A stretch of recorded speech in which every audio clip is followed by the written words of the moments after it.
आज हम लोग बात करेंगे रिवीजन एसीएल सर्जरी के बारे में। मतलब कि अगर आपकी एसीएल सर्जरी एक बार फेल हो चुकी है तो जो दोबारा एसीएल सर्जरी करते हैं जिसको कि हम रिवीजन एसीएल करते हैं, उसके बारे में आज क्वेश्चन आंसर सेशन में इसकी एक मास्टर क्लास होगी जिसमें आपको सारे सवालों के जवाब मिलेंगे कि एसीएल क्यों लूज होता है, क्यों टूटता है, कैसे बचाएं, और अगर आपका एसीएल एक बार फेल हो चुका है तो दोबारा क्या करना चाहिए जिससे कि आप बिल्कुल पहले की तरह ठीक हो जाएंगे। तो इस रिवीजन एसीएल मास्टर क्लास को ध्यान से देखिएगा। सर, मेरी एसीएल सर्जरी हुई है। अब मैं ये कैसे पता करूंगा कि मेरी सर्जरी सक्सेसफुल रही है या फेल हो गई है? देखिए, अगर एसीएल सर्जरी के बाद आपको चलने में या नॉर्मल रूटीन एक्टिविटीज करने में पहले की तरह से ही लचक आने लग जाए, मतलब कि ट्विस्टिंग करने में आपका पैर घूमने लग गया है, ध्यान रखिए हल्की लचक जो क्वाड्रिसेप्स से आती है वो फेल्योर की निशानी नहीं है। लचक मतलब पैर का बाहर निकलना जो आपको पहले फील होता था, अगर वो फिर से आपको महसूस होने लग जाए तब मतलब कि आपका एसीएल लूज हो गया है, या फिर आपकी एसीएल ग्राफ्ट टूट गया है, या फिर आपकी एसीएल सर्जरी फेल हो चुकी है। सर, अगर पहली एसीएल सर्जरी में नया एसीएल बनाया गया था तो वो दोबारा टूट कैसे जाता है? देखिए, जैसे कि आपका ओरिजिनल एसीएल था गॉड गिवन, वो टूट जाता है चोट द्वारा, वैसे ही आपका जो सर्जन ने ग्राफ लेके एसीएल बनाया था वो भी कभी कभी टूट जाता है।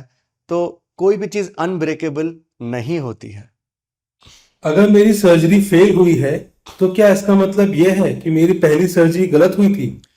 देखिए, हर बार ऐसा नहीं होता है।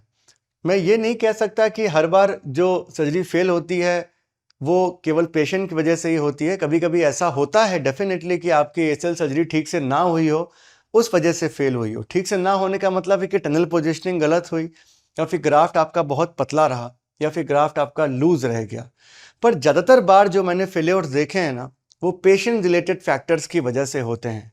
उसमें पहला फैक्टर ये होता है कि समय से पहले एक्टिविटीज़ को रिज्यूम कर लेना, समय से पहले चलना शुरू कर देना, समय से पहले मुड़ना, समय से पहले दौड़ना, सीढ़ी चढ़ना, या फिर स्पोर्ट्स में वापस रहना, या फिर कभी कभी चोट लग जाना, जो कि एक बहुत दुर्भाग्यपूर्ण घटना होती है। पर अगर चोट भी समय से पहले लग गई और बिना एसीएल ग्राफ्ट के लिगामेंटाइजेशन प्रोसेस कंप्लीट करके एसीएल लिगामेंट बने, अगर आपके साथ ऐसी कोई भी घटना हो गई तो आपका एसीएल ग्राफ्ट दोबारा टूट सकता है। तो पेशेंट रिलेटेड फैक्टर भी होते हैं और सर्जन रिलेटेड फैक्टर भी होते हैं। तो उसको आपको खुद ही ध्यान देना है कि बढ़िया सर्जन के यहाँ सर्जरी कराएं, और उसके बाद जो भी आपको वो रिहैब या जो भी तरीका बताता है उसको ठीक से फॉलो करें, जिससे कि वो एसीएल मैच्योर होकर के दोबारा लिगामेंट बन जाए। जल्दीबाजी में रहना घातक हो सकता है। सर, अगर मेरी एसीएल सर्जरी फेल हो गई है या मेरा एसीएल सर्जरी में जो ग्राफ लगाया था वो टूट गया था, तो क्या मुझे रिवीजन एसीएल सर्जरी करानी ही पड़ेगी?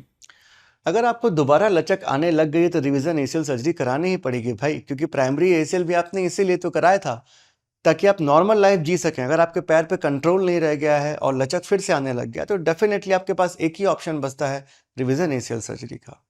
सर, रिवीजन एसीएल सर्जरी होती क्या है और उसमें उसी जगह ये सर्जरी उसी जगह पे होती है जहां पहली सर्जरी हुई थी? देखिए, अगर आपका जो सर्जरी फर्स्ट टाइम हुआ था अगर वो परफेक्ट हुआ था, मतलब सर्जन रिलेटेड अगर कोई गलती नहीं हुई थी, तो सेम टनल्स को ही हम लोग यूज़ करते हैं रिवीजन एसीएल के लिए भी।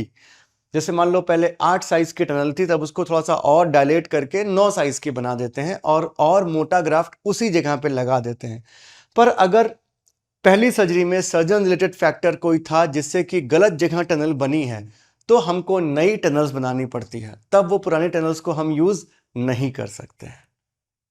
सर, क्या रिवीजन एसीएल सर्जरी मुश्किल सर्जरी होती है? जी हाँ, डेफिनेटली ये समझिए कि रिवीजन एसीएल सर्जरी हर किसी के बस की बात नहीं है। जो एक्सपर्ट है एसीएल सर्जरी करने में, जो रेगुलर ये सर्जरीज कर रहा है, वही रिवीजन एसीएल सर्जरी अच्छी कर सकता है। ये डेफिनेटली एक मुश्किल सर्जरी है प्राइमरी एसीएल रिकंस्ट्रक्शन की तुलना में। सर, क्या इस रिवीजन एसीएल सर्जरी में नया ग्राफ्ट लगाया जाता है? और अगर लगाया जाता है तो पहले वाला ग्राफ्ट जो लगा था वो कहाँ जाता है और नया ग्राफ्ट कहाँ से लिया जाता है? देखिए, अगर आपका सर्जरी फेल हो गई तो पुराने ग्राफ्ट वैसे भी टूट चुका है, तो उसको जो थोड़े बहुत बचे हुए टुकड़े हैं उसको भी शेव करके निकाल देते हैं और नया ग्राफ्ट ही यूज़ करना है। तो जो भी, जैसे मान लो आपका अगर हैमस्ट्रिंग ग्राफ्ट से सर्जरी हुई थी वो फेल हो गई, तो क्वाड्रिसेप्स या बोन पटिलर टेंडन ग्राफ्ट लगाते हैं। मेरे पास कुछ ऐसे मरीज भी आए हैं जिनका क्वाड्रिसेप्स या बोन पटिलर टेंडन ग्राफ्ट फेल हो गया, तो अब हम उसकी जगह पर हैमस्ट्रिंग ग्राफ्ट लगाते हैं। तो जो भी ग्राफ्ट खराब हो गया, जो टूट गया, उसकी जगह दूसरा ग्राफ्ट लगाते हैं। बट जो प्रीफर्ड ग्राफ्ट हमारा होता है रिवीजन में, वो सबसे पहला बोन पटेलर टेंडन ग्राफ्ट होता है और दूसरा क्वाड्रिसेप्स ग्राफ्ट होता है यूजुअल सिनेरियोज में। सर मैंने सुना है कि रिविजन एसियल सर्जरी अक्सर 2 स्टेज में होती है। जी हाँ, अगर आपका सर्जन रिलेटेड फैक्टर रहा और आपकी टनल्स मान लो पहले गलत बन गई थी, तो अब सही जगह टनल बनाने के लिए अगर आपने दोबारा एक और ड्रिल किया तो बहुत मोटा ड्रिल हो जाएगा, दोनों टनल्स मिल जाती हैं। तो ऐसे केसेस में हम लोग क्या करते हैं कि पहले बार में केवल ग्राफ्ट को डिब्राइड करते हैं और टनल्स में बोन ग्राफ्ट फिल करते हैं, जिससे वहाँ पे नॉर्मल बोन बन जाए और फिर हम उसमें कुछ महीने बाद जाके रिवीजन एसियल सर्जरी करते हैं। सर रिविजन एसियल सर्जरी में सिर्फ ग्राफ्ट लगाने के अलावा भी कोई और सर्जरी की जाती है? आमतौर पे अगर किसी का एक बार एसीएल फेल हुआ है तो हम लोग सेकेंड टाइम पे एसीएल करने के साथ साथ में LEAT सर्जरी भी करते हैं, जिसको लैटरल एक्स्ट्रा आर्टिकुलर टेनोडेसिस कहते हैं। वो इसलिए करते हैं जिससे कि अब जो आपका एसीएल ग्राफ्ट है वो थोड़ा सा प्रोटेक्टेड रहे। तो मोस्ट ऑफ द केसेस में, ऑलमोस्ट 80% ऑफ द केसेस में जिसमें मैं रिवीजन कर रहा हूँ, उसमें LEAT को जोड़ता हूँ, जिससे कि और भी ज़्यादा प्रोटेक्शन रहे और ग्राफ्ट दोबारा टूटने के चांसेस कम रहे। सर क्या हर रिविजन एसियल में एलईटी करना जरूरी होता है? नहीं जी, बिल्कुल ऐसा नहीं है। मान लीजिए मैंने किसी की एसीएल सर्जरी की या कहीं पर भी किसी और ने एसीएल सर्जरी करवाई और वो 3-4 साल तक बिल्कुल ठीक था और फिर उसको प्रॉपर चोट लगी, या फिर अगर मान लो वो 6 महीने या साल भर तक भी बिल्कुल ठीक था और बाद में चोट लगने से अगर वो ग्राफ्ट टूटता है, तो दिस इज लाइक जो प्राइमरी एसीएल टूटा था, आपका गॉड गिवन एसीएल जैसे टूटा था, उसी तरीके से ये ग्राफ्ट भी टूटा है। तो उस केस में हम ये समझते हैं कि कोई भी प्रॉब्लम नहीं थी सर्जरी में, केवल चोट लगने की वजह से टूटा है। तो उन केसेस में हम लोग सिर्फ उससे एक साइज मोटा ग्राफ्ट लगा देते हैं। LEAT हर बार नहीं करते, क्योंकि LEAT करने से भी लैटरल जॉइंट में और कंस्ट्रेंट होता है। जैसे कई लोग के डाउट होते हैं कि सर जब LEAT करने में रिवीजन में करते हैं तो प्राइमरी में हर में LEAT क्यों नहीं कर देते? तो वहाँ यही मैं एक्सप्लेनेशन करता हूँ कि उसकी ज़रूरत हमेशा नहीं होती है। हर चीज़ के फायदे और नुकसान हैं। LEAT करने से लंबा चीरा लगता है, ओपन सर्जरी होती है और आपका लैटरल जॉइंट कंस्ट्रेंड होता है, टाइटनेस जॉइंट में ज़्यादा आती है, तो हर बार उसकी ज़रूरत नहीं होती है। सर क्या रिविजन एसियल सर्जरी के बाद मेरा घुटना नॉर्मल हो सकता है? जी हाँ, बिल्कुल हो सकता है। अगर रिवीजन एसीएल सर्जरी हो रही है और एसीएल को दोबारा बना दिया गया तो आपका घुटना नॉर्मल हो सकता है। बस ये है कि अगर आपने कोई और भी डैमेज कर लिया लेट करने से या फिर ज़्यादा चोट लगने से और उसमें मेनिस्कस या फिर कुछ कार्टिलेज की इंजरीज हो गई, तब मुश्किल हो सकता है। पर अगर वो केवल एसीएल ग्राफ्ट का टीयर था तो दोबारा भी सर्जरी करके दोबारा एसीएल को अच्छे से बनाया जा सकता है और आप पहले जैसे हो जाएंगे। सर क्या रिविजन एसियल सर्जरी के बाद में मैं रनिंग और स्पोर्ट्स में जा सकता हूँ? जी हाँ, बिल्कुल। अगर आपका केवल आइसोलेटेड एसीएल ग्राफ्ट टीयर था तो उसके बाद रिवीजन एसीएल करवा करके आप फिर से रिहैब करके पहले के जैसे हो सकते हैं। बस ये समझिए कि अब आपको थोड़ा स्लो चलना होगा और ज़्यादा टाइम देना होगा, रिहैब में और मेहनत करनी होगी, बिकॉज घुटना बहुत कमज़ोर हो जाता है और बार बार चोट लगने से कार्टिलेज में भी कुछ प्रॉब्लम आ जाती है। अच्छे से रिहैब करेंगे और अच्छे से सर्जरी कराएंगे तो फिर से आप पहले की तरह हो सकते हैं और दौड़ भी सकते हैं। सर क्या रिविजन एसियल सर्जरी के बाद जो नया एसियल बनाया गया है वो फिर से टूट सकता है? देखिए, जब ईश्वर द्वारा दिया हुआ एसीएल टूट जा रहा है तो ह्यूमंस द्वारा बनाया गया एसीएल भी टूट सकता है। अनब्रेकेबल स्ट्रक्चर नाम की कोई चीज़ नहीं होती है। दोबारा मोटा बोन पटेलर टेंडन ग्राफ्ट और LEAT किए हुए पेशेंट्स भी मेरे पास फिर से 1 साल बाद तोड़ के कभी कभी आते हैं। ये समझिए कि ये लिटरेचर है वर्ल्ड वाइड कि जिसका भी एक एसीएल टूटा उसका ऑलमोस्ट 30% चांस होता है लाइफ टाइम में कि उसका या तो वो वाला एसीएल टूटेगा या तो अपोजिट साइड का एसीएल टूटेगा। इसके 2-3 बहुत ही मेन कारण हैं। सबसे बड़ा जो कारण वो होता है वो ये होता है कि या तो आप हाई रिस्क गेम में इन्वॉल्व हैं। समझ लीजिए कोई सॉकर प्लेयर जो कि फुटबॉल खेलता है, तो ऐसी ऐसी लैंडिंग टेढ़ी मेढ़ी होती है कि कुछ भी बनाओगे, अगर टेढ़ी मेढ़ी लैंडिंग फिर से हुई तो वो टूट सकता है।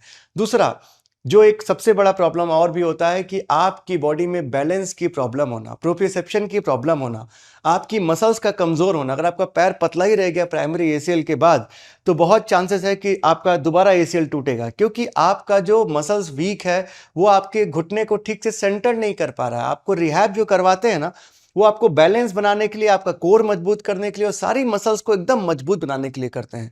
अगर मसल्स कमज़ोर है और बैलेंस की प्रॉब्लम है तो एसीएल बार बार टूटेगा, इसका खास ख्याल रखना है। केवल सर्जरी करा के कुछ नहीं होना है। तो ये बात समझो भाई कि अनब्रेकेबल कोई चीज़ नहीं है। हम दुनिया का कोई भी मेथड यूज़ कर लें, आपको ख्याल रखना है, आपको रिहैब करना है, तभी वो नहीं टूटेगा और चोट से बचना है।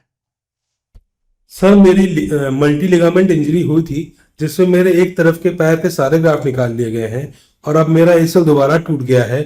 तो क्या अब मेरे एसीएल के लिए मुझे नकली एसीएल लगाना पड़ेगा या दूसरे पैर से ले सकते हैं? देखिए, अगर आप लो डिमांड हैं, केवल हाउस होल्ड काम करते हैं या फिर केवल ऑफिस गोअर हैं, तो artificial graft are a good option for single ACL tear, आराम से लगा सकते हैं। पर अगर आप हाई डिमांड हैं तो आपको दूसरे पैर से ग्राफ्ट निकाल के ही दोबारा एसीएल सर्जरी करानी चाहिए।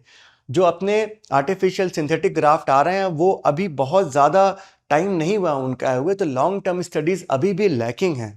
तो हाई डिमांड पेशेंट्स में कभी भी हम नहीं बोलते हैं कि आर्टिफिशियल ग्राफ्ट लगवाइए। आर्टिफिशियल ग्राफ्ट केवल लो डिमांड पेशेंट के लिए ही उपयोगी होते हैं।